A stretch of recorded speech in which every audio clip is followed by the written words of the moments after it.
sorry, I just vomited in my mouth a little bit. So, it's pretty bad. You're listening to the Startup Podcast, a show focused on helping you build, run, and invest in Silicon Valley-style startups. Whether you're an investor, founder, or operator in a startup, you'll gain insights on the principles that power high-growth disruption the way Facebook, Google, and Uber do it. The conversation starts now. Hi, I'm Yaniv. And I'm Chris. We wanted to just do a quick react episode to Elon Musk finally, as promised, renaming Twitter to X, changing the logo to an X, flashing the new X logo up on the side of the Titter building, not the Twitter building, the Titter building, and what have you. It's funny, I used to live around the corner from the two major Twitter buildings on 4th and Folsom, and I lived right there in the Yerba Buena Lofts, for anyone who knows San Francisco. And then they moved to, I believe, 9th and Mission. Don't care.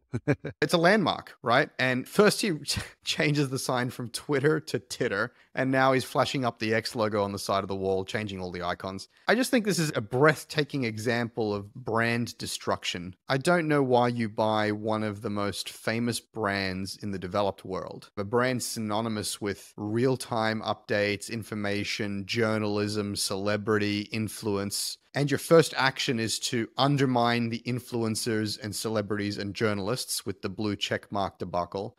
And your second action is to rebrand the thing to a generic, pointless name like X. It just boggles the mind. Obviously, we understand his intention to broaden the app and turn it into the everything app and to add payments and what have you. I mean, that's easily done by calling those features part of Twitter or doing what Meta did, which is to create a holding company and consider Twitter part of that portfolio. But just renaming the Twitter app seems like a profoundly stupid action. Yaniv, what do you reckon? Yeah, I mean, look, it definitely does strike me as profoundly stupid. With Elon, there's always a sense of like, is he playing 27-dimensional chess or something here? And let me first of all read what Linda Yaccarino, the CEO of X, wrote about this change. She wrote, X is the future state of unlimited interactivity, centered in audio, video, messaging, payments/banking, creating a global marketplace for ideas, goods, services, and opportunities. Powered by AI, X will connect us all in ways we're just beginning to imagine. Sorry, I just vomited in my mouth a little bit. So, it's pretty bad, right? So that is a word salad of just epic bullshit. I was about to ask you, Yaniv, did you want to do that take again? Because I thought you for real choked. No, that is like world-class bullshit right there. And so it is a bit mind-boggling. The only thing that, if I were to be the devil's advocate here and say what's going on here, Elon Musk has made it very clear that for a long time he's wanted to build, he calls it the everything app. I guess you could say if you look at Asia that has these so-called super apps, right, like WeChat, that are effectively apps that are platforms in themselves that cover like just about everything in your life. You know, WeChat is not a chat platform. I mean, it is, but it's also a payment platform and an identity provider and a booking platform and a media consumption experience and a whole lot of other stuff. And he's wanted to build that. And I don't think it's smart, but you could say, okay, buying Twitter this is his beachhead. To build an everything app, you have to start with something, right? You have a something app and then you turn it into an everything app. And Twitter is a something app that he chose. But then Twitter is a strong brand. And one thing that makes a brand strong is that it has specific associations, right? Twitter is the short messaging or the short broadcast media app, right? 140 characters, 280 characters or whatever. That's what Twitter is, right? So it's a very valuable brand, but it's also a limiting brand. It's hard to imagine an everything app called Twitter because the associations are too strong, right? Like if McDonald's were like, we are going to be the everything restaurant, we're going to have Big Macs, but we're also going to have lobster and fine dining, you'd be like, you can't keep calling it McDonald's because people know what McDonald's is, and it sure as hell isn't lobster and fine dining. So what Elon Musk has done is brand destruction. And, you know, from a financial point of view, it's insane. Do I think he will be successful with X, the everything app? No, I don't. But if you accept these premises that Twitter needs to become the everything app and that it is a brand that has strong associations that do not align with being an everything app, then you have to take that brand behind the woodshed and sacrifice it. And that is, I guess, the pro-rebrand take. I don't really believe, but I think that's what's happening here. It's really a break with the past. Yeah, you're right. In China and Asia, there is this tendency for these super apps to be the everything app. In the Western world, we have everything apps. They're called iOS and Android. And we leverage the platform primitives and we use app-specific functionality that gets baked into the OS. And you have widgets and notifications and what have you, and you live in your operating system. And that's the elegant solution where you get best-of-breed solutions that are all baked into a unified operating system and UX. That's why it works, right? And as usual, I hear your devil's advocate argument. I know that's what he's trying to do. But as usual, Elon Musk in the last few years does everything with a lack of nuance and a lack of grace. There are ways of achieving what he wants to achieve without the complete value destruction of his brand, both personally and Twitter, right? So Meta demonstrated this, which is you create a holding company called Meta and you keep Facebook called Facebook and you develop a portfolio strategy like Alphabet is doing, right? Google is Google and they're developing a portfolio strategy under that. To keep using the Meta example, you can create WhatsApp and Instagram and Threads and Oculus and whatever the hell else.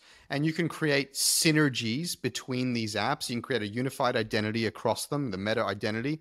And you can find your way to an everything portfolio. And there are really well-worn business principles, product principles, branding principles, marketing principles that get there.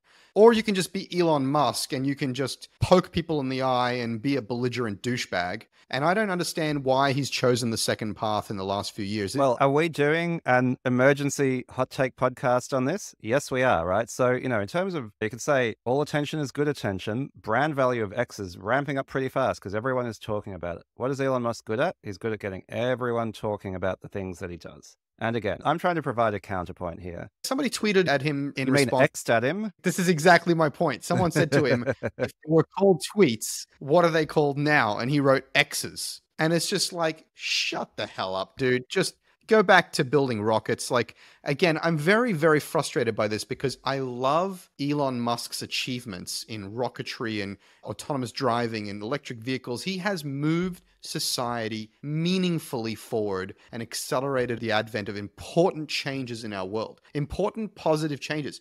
And it just drives me crazy that I also have to hate the guy for just being inelegant, graceless douchebag. Why? Why does it have to be that way? Why is the world spinning off its axis? I don't understand. It is strange. And, the other thing, I guess, about this everything app is that for all of the noise that has happened around Twitter, there has been no meaningful progress since Elon Musk bought it towards becoming an everything app. There is no useful payments platform. There is no useful multimedia capability. There is no everything there. It is still just Twitter, in some ways meaningfully worse, in most ways just kind of the same as it was when he bought it, right? So even if you are going to make this bold rebrand, at least make a down payment first. Say, okay, you know what? Like, we've added a whole bunch of really sophisticated payment functionality into Twitter. It's starting to catch on, and we're rebranding to X. But instead, you've got your same old worn out messaging social media platform, and you've just rebranded it, and it feels ass backwards. Well, it's worse than that, right? I always talk about Twitter as the product that its parent company couldn't kill, despite its best efforts. Over the years,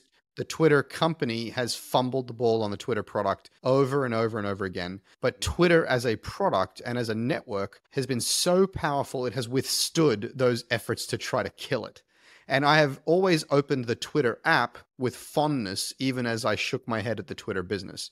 Now, when I open the Twitter app, I just feel yucky. I just feel disgusted. And I just like, oh, wait, why did I open this? It's from muscle memory. Like, I almost want to just delete it from my phone. And I'm hoping against hope that Threads or something else will take its place and we can just stop talking about Twitter once and for all. It's also, and I guess another reason why you can see me visibly frustrated about this subject is Twitter represents almost the beginning of my Silicon Valley journey. Within a week of landing there, a guy who was to become one of my best friends, Ben Metcalf, said to me, "Are you on Twitter?" And I'm like, what the hell is Twitter? And we're walking through the San Francisco streets, my first night in San Francisco, and he's helping me install Twitter SMS on my phone. And I'm like, I don't get this. I don't understand what this is really about, but I'm in Silicon Valley. I'm going to play along.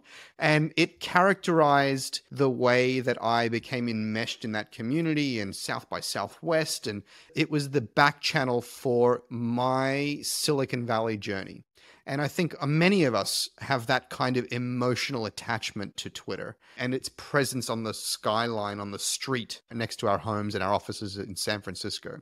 It just feels personal. It feels personal that someone can kind of stab it in the heart after all of the punches in the face that it's tolerated over the years. So anyway, that's our very visceral reaction to the rebrand of Twitter to X. Take it for what it's worth, and let's see what happens next. Yep. Follow me on X. Don't follow me on X. Screw X. Follow me on Threads, on Instagram, on LinkedIn, on Facebook. That's where the real action is. It's funny, maybe just one other thing to point out. I'm not a branding expert, but it seems to me that even if you were to rebrand, X is not a very good name. He's always wanted to call this thing X, and so he's just gone ahead and done it. It was the first domain he had before PayPal. His first company was called X. He's had that domain for ages. So that's our hot take. Let us know in the comments if you agree or disagree. Absolutely. Look forward to hearing from you guys. See you later.